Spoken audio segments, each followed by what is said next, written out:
Mukhang may malaking pagbabago na naman sa estratehiya ng Estados Unidos at Pilipinas sa West Philippine Sea.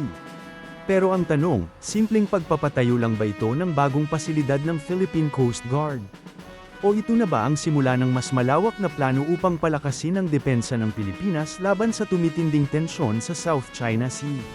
Sa video na ito, aalamin natin kung bakit handang gumastos ang Estados Unidos para palawakin ang isang mahalagang base ng Philippine Coast Guard, bakit napakahalaga ng lokasyon nito, at paano nito maaaring baguhin ang balanse ng kapangyarihan sa rehiyon.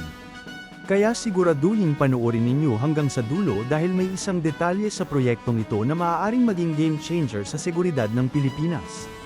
Noong huling bahagi ng Hulyo, iniulat ng USNI News na popondohan ng Estados Unidos ang pagpapalawak ng isang base ng Philippine Coast Guard na matatagpuan sa Palawan, isa sa pinakamahalagang lugar ng Pilipinas na nakaharap sa West Philippine Sea. Ayon sa ulat, kabilang sa proyekto ang pagtatayo ng bagong pantalan o pier, pagpapalawak ng infrastruktura, at mga pasilidad na susuporta sa mas mabilis na operasyon ng Philippine Coast Guard. Kung inyong matatandaan, ilang buwan pa lamang ang nakalipas ay lumabas na rin ang balita na nais ng Pentagon na pondohan ang maintenance facility ng Philippine Coast Guard at ayusin ang fuel depot sa Palawan. Ngayon, tila tuloy-tuloy na ang pagpapatupad ng mga planong iyon. Pero bakit nga ba Palawan?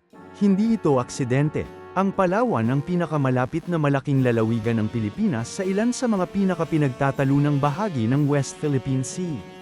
Mula rito, mas mabilis na makakarating ang mga barko ng Philippine Coast Guard sa Ayungin Shoal, Pag-asa Island, Recto Bank, at iba pang mahalagang maritime features.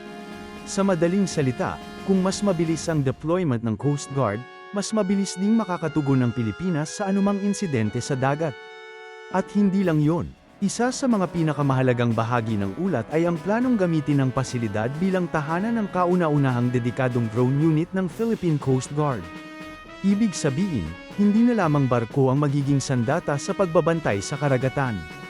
Magkakaroon na rin ng mas malawak na kakayahan sa aerial surveillance gamit ang mga unmanned aircraft. Napakahalaga nito sa modernong maritime security. Sa halip na magpadala agad ng barko sa bawat ulat ng pagpasok ng dayuhang sasakyang pandagat, maaaring magpalipad muna ng drone upang makita ang tunay na sitwasyon. Mas mura ito, mas mabilis, at mas ligtas para sa mga tauhan. Sa mga nakaraang taon, paulit-ulit nang nakaranas ang Pilipinas ng harassment mula sa China Coast Guard at Maritime Militia. Ilang beses nang gumamit ng water cannon laban sa mga barko ng Pilipinas. May mga pagkakataon ding hinaharangan ang resupply missions at maging ang mga bangkang pang-isda ng mga Pilipino. Nitong mga nakaraang araw lamang ay muling nagkaroon ng serye ng mga komprontasyon malapit sa Baho de Masinloc at Ayungin Shoal kung saan muling gumamit ng water cannon ang China laban sa mga sasakyan ng gobyerno ng Pilipinas. Kinundi na ito ng Estados Unidos bilang mapanganib at mapanuksong aksyon. Sa ganitong sitwasyon, malinaw kung bakit nais palakasin ng Pilipinas ang kakayahan ng Philippine Coast Guard. Mapapansin din na ang Coast Guard ang madalas na ipinapadala sa mga ganitong misyon kaysa sa Philippine Navy. Bakit? Dahil karamihan sa mga insidente ay tinatawag na gray zone operations. Hindi ito tahasang digmaan. Hindi rin ito simpleng law enforcement lamang. Nasa pagitan nito ng kapayapaan at armadong labanan. Sa paggamit ng Coast Guard sa halip ng mga warship, naiiwasan ang agarang pagtaas ng tensyon habang naipapakita pa rin ng Pilipinas ang pagpapatupad ng batas sa sarili nitong karagatan. Ngunit habang lumalakas ang kakayahan ng Philippine Coast Guard, lumalawak din ang suporta ng Estados Unidos. Hindi lamang ito tungkol sa infrastruktura. Kasabay ng pagpapalawak ng base ay ang mas madalas na pagsasanay ng mga puwersa ng Estados Unidos, Pilipinas, at Japan sa West Philippine Sea. Nitong nakaraang linggo ay nagsagawa muli ang tatlong bansa ng maritime exercises upang mapahusay ang interoperability ng kanilang mga hukbo at Coast Guard. Kasabay rin ito ang pagpasok ng USS George Washington Carrier Strike Group sa South China Sea matapos ang serye ng komprontasyon sa pagitan ng Pilipinas at China. Isa itong malinaw na mensahe na patuloy na susuportahan ng Washington ang kanyang treaty ally sa rehiyon. May isa pang mahalagang aspeto rito. Sa unang tingin, maaaring isipin ng ilan na simpleng proyekto lamang ito para sa Philippine Coast Guard. Ngunit kung susuriin ng mabuti, bahagi ito ng mas malawak na estratehiya ng Estados Unidos sa Indo-Pacific.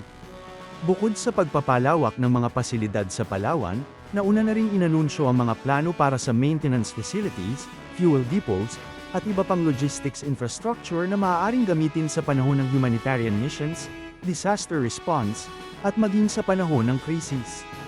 Ipinapakita nito na hindi lamang barko at armas ang mahalaga sa modernong depensa.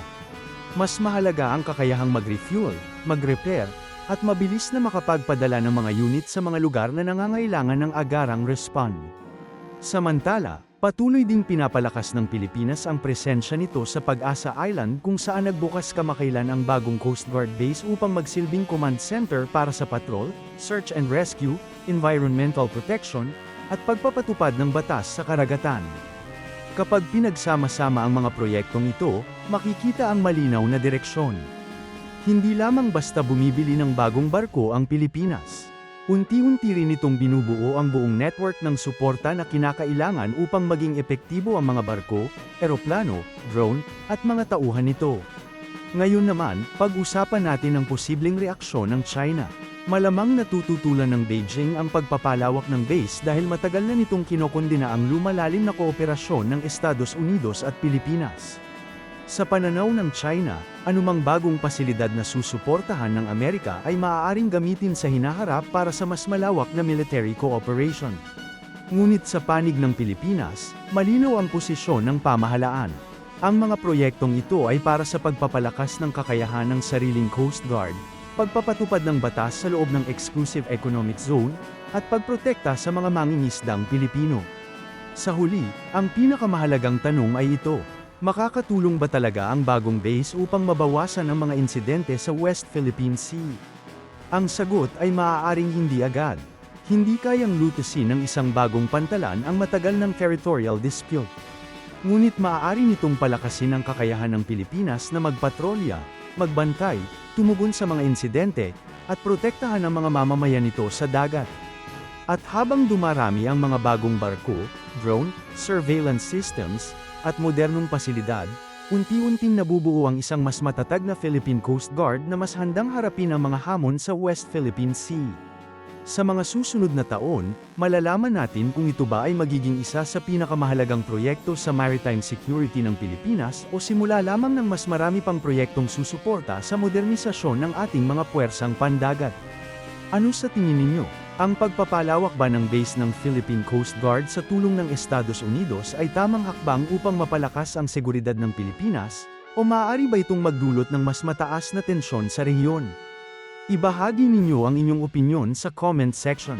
Kung nagustuhan ninyo ang analysis na ito, huwag kalimutang i-like ang video, mag-subscribe sa ating channel, at pindutin ang notification bell para hindi kayo mahuli sa mga pinakabagong balita tungkol sa modernisasyon ng sandatahang lakas ng Pilipinas at sa mga kaganapan sa West Philippine Sea.